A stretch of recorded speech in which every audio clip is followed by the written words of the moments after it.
Hello everyone, ఈ వీడియోలో different kind of ear rings చూపిస్తున్నాను. ఒక్కసారి చూడండి. ఫస్ట్ వన్ వచ్చేసి చాంద్బాలి అండి. చాంద్బాలి చాలా లైట్ వెయిట్ లో డిజైన్ చేశాను. పర్ల్ అండ్ రూబీ కాంబినేషన్ లో వచ్చింది. అండ్ బ్యూటిఫుల్ ఇయర్ రింగ్, చాలా బాగుంది అండ్ సింపుల్ గా ఉంది, ఎలిగెంట్ గా ఉంది. నెక్స్ట్ వన్ చూపిస్తున్నాను.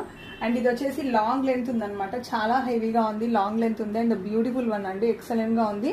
మీరు చూడొచ్చు అన్ని కాంబినేషన్స్ ఉంది. Pearl, ruby, emerald, CZ stones అన్ని కాంబినేషన్ లో ఉంది అండ్ హెవీగా కూడా ఉందన్నమాట. నెక్స్ట్ ఇంకొక జుమ్కా చూపిస్తానండి. సో ఇది వచ్చేసి జుమ్కా స్టైల్లో అనమాట. పైన చేంజబుల్ స్టడ్ ఇచ్చాము, కింద జుమ్కా విత్ స్వరోస్కి పర్ల్స్ వచ్చినాయి, చాలా చిన్న చిన్న పర్ల్స్ అండ్ చిన్న చిన్న స్టోన్స్ వచ్చినాయి అనమాట, ఎంబెడెడ్ అయ్యి ఉంది. అండ్ వెయిట్స్ అనేది ప్రతిదానికి వీడియోలో మెన్షన్ చేస్తాను. నెక్స్ట్ వన్ అండి, నెక్స్ట్ వన్ చూపిస్తున్నాను. అండ్ ఇది వచ్చేసి జస్ట్ డిటాచబుల్ హ్యాంగింగ్ అండ్ పైన కూడా డిటాచబుల్ స్టడ్ అనమాట. సో హ్యాంగింగ్ ఇలా చేయించాను. సో చూసారు కదండి, బ్యూటిఫుల్ హ్యాంగింగ్స్ అన్ని కూడా. సో డీటెయిల్స్ అనేది మీకు కావాలి అంటే 70